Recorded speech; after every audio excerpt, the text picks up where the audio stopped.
Top 20 खबरों पर एक नजर। लाइन ऑफ एक्चुअल कंट्रोल पर तनाव बढ़ता जा रहा है। भारतीय सेना के प्रमुख जनरल एमएम नरवणे का कहना है कि स्थिति बेहद नाजुक और गंभीर बनी हुई है।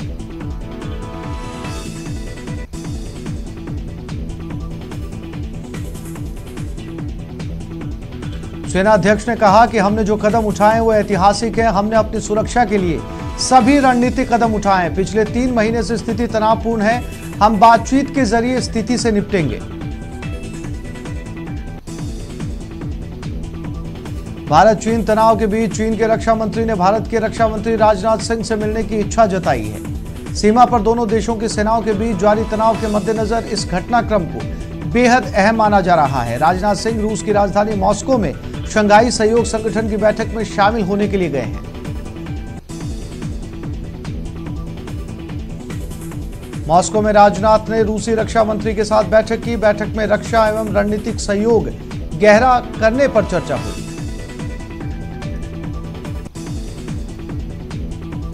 भारत और रूस के बीच AK-47 राइफल्स को लेकर डील पक्की हो गई। अब इस राइफल को भारत में भी बड़े पैमाने पर तैयार किया जा सकेगा।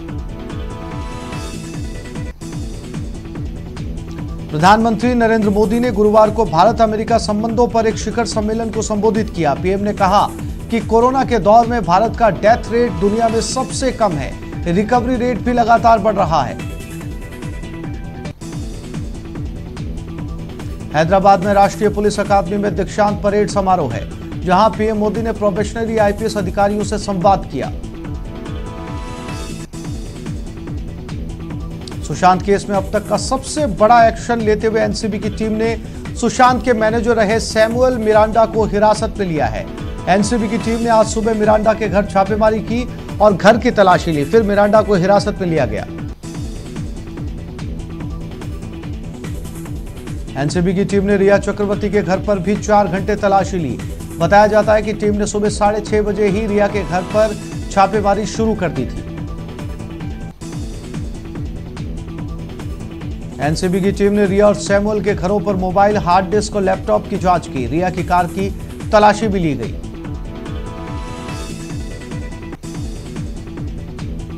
एनसीबी ने ड्रग्स के मामले में जैद विलात्रा, अब्दुल बासित परिहार समेत अब तक 5 लोगों को गिरफ्तार किया। बताया जा रहा है कि इन्होंने रिया, उनके भाई शौविक और मिरांडा से कनेक्शन की बात कबूल की है।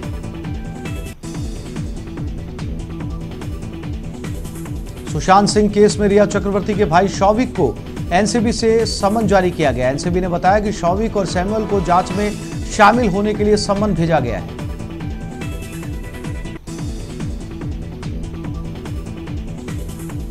सीबीआई ने कहा कि जांच से संबंधित मीडिया रिपोर्ट्स तथ्यों पर आधारित नहीं है। अपनी पॉलिसी के तहत सीबीआई जांच की डिटेल साझा नहीं करती। सीबीआई ने गुरुवार को रिया चक्रवर्ती के पिता इंद्रजीत चक्रवर्ती के बयान दर्ज किए। डीआरडीओ गेस्ट हाउस में रिया के पिता से सीबीआई ने 5 घंटे से ज्यादा समय तक पूछताछ की।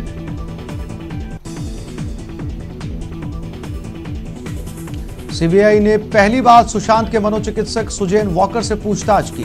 सुशांत के निजी स्टाफ नीरज सिंह, केशव बच्चन और उनके फ्लैटमेट सिद्धार्थ पिठानी से भी पूछताछ की गई।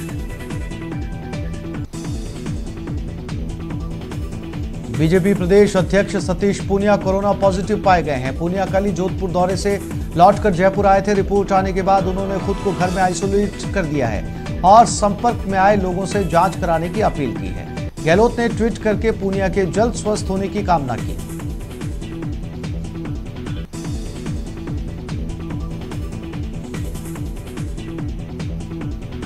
कोरोना के कारण गैर जरूरी खर्चों में कटौती के फैसले के तहत सरकार के मित्त व्ययता सर्कुलर का असर लंबित राजनीतिक नियुक्तियों पर पड़ना तय माना जा रहा है। संवैधानिक आयोग को छोड़ गैर जरूरी राजनीतिक नियुक्तियों को फिलहाल टाला जा सकता है। ऐसे में नियुक्तियों की आस लगाए बैठे सैकड़ों नेताओं का इंतजार लंबा खिंच सकता है।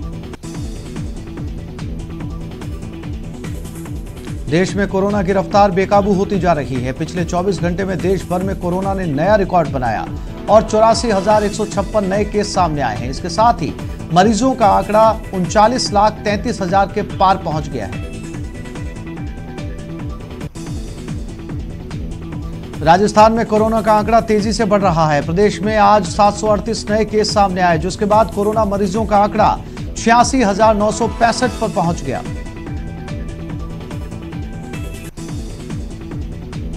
बारां के शाहबाद वन क्षेत्र में भूमाफिया ने अतिक्रमण करने से रोकने आए वन कर्मी पर ट्रैक्टर चढ़ा दिया। वन कर्मी की हालत गंभीर बनी हुई है, जिसका बारां जिला अस्पताल में इलाज करवाया जा रहा है।